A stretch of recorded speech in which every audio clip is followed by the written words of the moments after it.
Thanks, Matt. Matt and I should just switch for one show. I'll give him my clothes and I'll wear the t-shirt. But, so I went to Comic-Con last weekend. How many people went to Comic-Con? There we go. Not many of you, but the ones who did yelled really loud when I said it.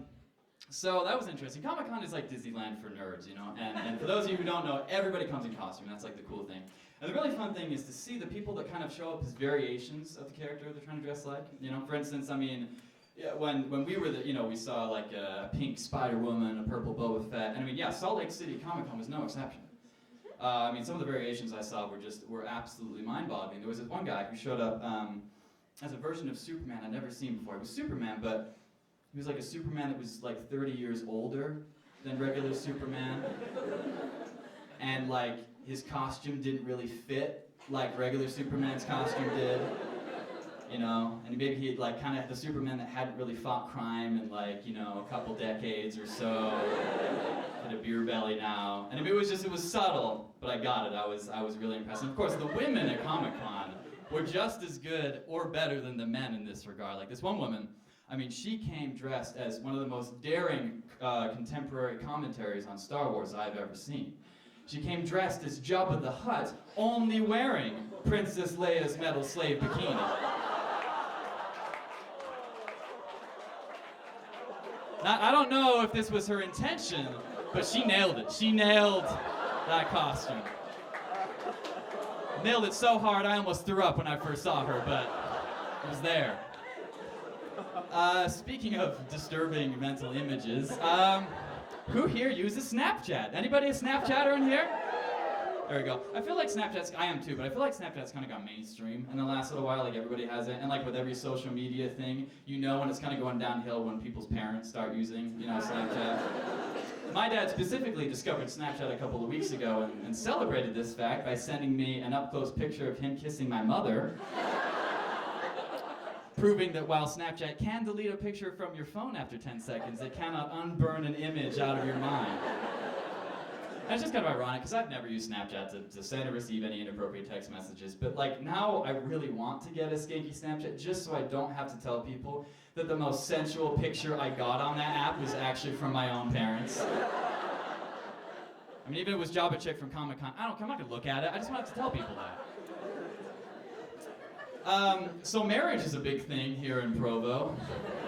I didn't even need to say that, but you know, you guys know it is. And it's really funny to see how people judge other people's marriages, especially when it comes to men and women. You know, a woman will judge a marriage by looking at every aspect. You know, compatibility, how happy they are, how they play off of each other. You go on for hours about how they work. Guys, on the other hand, guys use one criterion to judge a marriage, and that is how attractive the wife in the marriage is. And that's it. It's kind of funny, because I don't know if you've ever done this, but you'll ask a guy, just like, hey, how's so-and-so doing now their marriage? It's like, oh, they're great. Like, really? Oh, they talk to you. How are things going? Oh, I haven't talked to you, but I mean, you know, she's smoking hot. It's like, really? Like, I'm not married, but I thought there was like maybe a little bit to it other than that. Okay, maybe not. You know, I can't talk. It's just kind of funny though, because when you talk about attractiveness, we don't think about it because we're part of this culture, but it's a big part of the culture, and it's kind of limiting. Like, for instance, I take myself. You know, there could be a girl who is fun and happy and witty and intelligent, and all it would take for me to not see her as a romantic pursuit is just the smallest of mustaches, and I'm out. And it's weird, you know, you're passing up so much just because of one little thing. And that's why I'm wondering, and you know, instead of spending so much money and time to try and make ourselves look more attractive to members of the opposite sex, why hasn't a pharmaceutical company just come up with a pill that just replaces the desire for physical attractiveness with apathy? You just don't care anymore, you know? Now, to be fair, there is a substance that has been in development for quite some time that kind of has this effect. It's called alcohol. But I feel like if we really concentrated it into just that consistent results every time, you know, our dating lives would be improved. And of course, the only thing I was thinking about this, you couldn't make it too strong, lest the people on it start to mistake washing machines and love sacks for potential romantic interests. You know what I mean? It's kind of like, hey there, how you do it? This is a van. It's a pretty van. It's like, lower the dosage, don't go there, that's not, you know. So my family and I were lucky enough to take a trip to China a couple of years ago. It was really fun, one of my favorite trips ever. And we saw everything, you know, 3 gorgeous dams, Shanghai skyline, Great Wall of China, a whole lot. But the most interesting, fascinating thing on that trip was Chinese elevators, and I'll tell you why. Because when you hit the closed door button in a Chinese elevator, the door immediately closes. I don't know if you've been in American elevators, but if you were to take that control panel off, that button is not connected to anything. I know, I'm the one sitting there hitting it 800 times during the 12-second mandatory waiting period before those doors close again. I mean, China, those doors open 3 inches, you hit it, you're off, no time wasted. It's just, you're off to the next floor.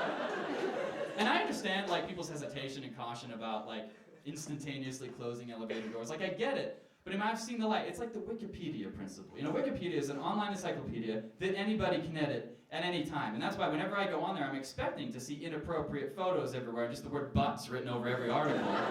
But that's not the case. People don't mess with it. And the same thing with Chinese elevators. When you're in a great elevator, comes great responsibility, and people respect that, you know?